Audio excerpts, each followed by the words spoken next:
524 000 € de dette. J'en perds mon latin. Oui. Dites-nous tout ce qu'il faut savoir. Justement, tout à l'heure, vous avez fait un résumé assez vraiment précis, voire même concis même, de ce livre. Mon livre parle justement de mon passé, de mon vécu. C'est un livre témoignage et conseils où je raconte un peu ma vie de cette jeune étudiante qui part du Cameroun pour la France, qui sur place est confrontée à des situations assez difficiles, qui va se marier, n'étant pas prête pour le mariage, avec un homme qui n'était pas aussi prêt pour le mariage. S'en suivra des scènes de violence conjugale, par la suite une séparation. Voilà, de la séparation, je vais hériter des dettes qui résultaient justement de la vente aux enchères des biens immobiliers que j'avais acquis pendant mon mariage.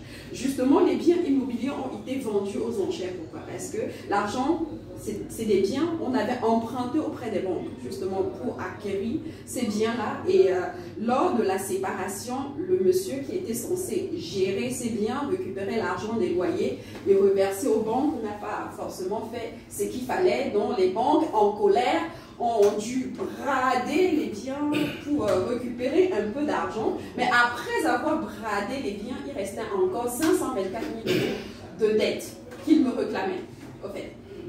Donc, justement, j'hérite de cette belle et coquette somme et je vais crouler sur les relances des huissiers, des saisies sur salaire, des saisies sur compte bancaire. Je travaillais, j'avais un salaire correct, mais à la fin du mois, il ne me restait pratiquement plus rien.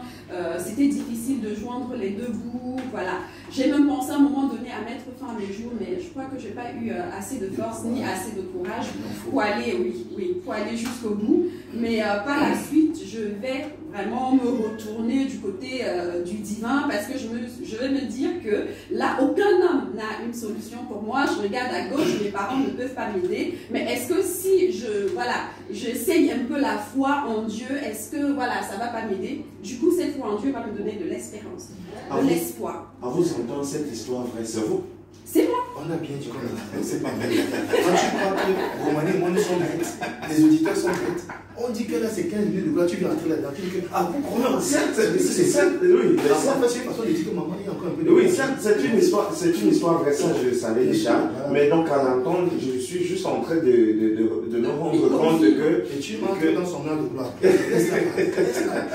On buvait du petit lait en l'écoutant. Non mais c'était important. Oui, donc je disais que je retrouve espoir justement dans la foi et je vais commencer à prier. Par la suite, je vais déposer un dossier de surendettement. Je vais passer dans une commission de surendettement à la Banque de France. Mon dossier va être traduit au tribunal de grande instance de Bobigny et un juge va justement avoir pitié de moi et il va décider d'effacer la totalité de mes dettes. Donc voilà pour la première partie du livre qui parlait un peu de mon histoire personnelle.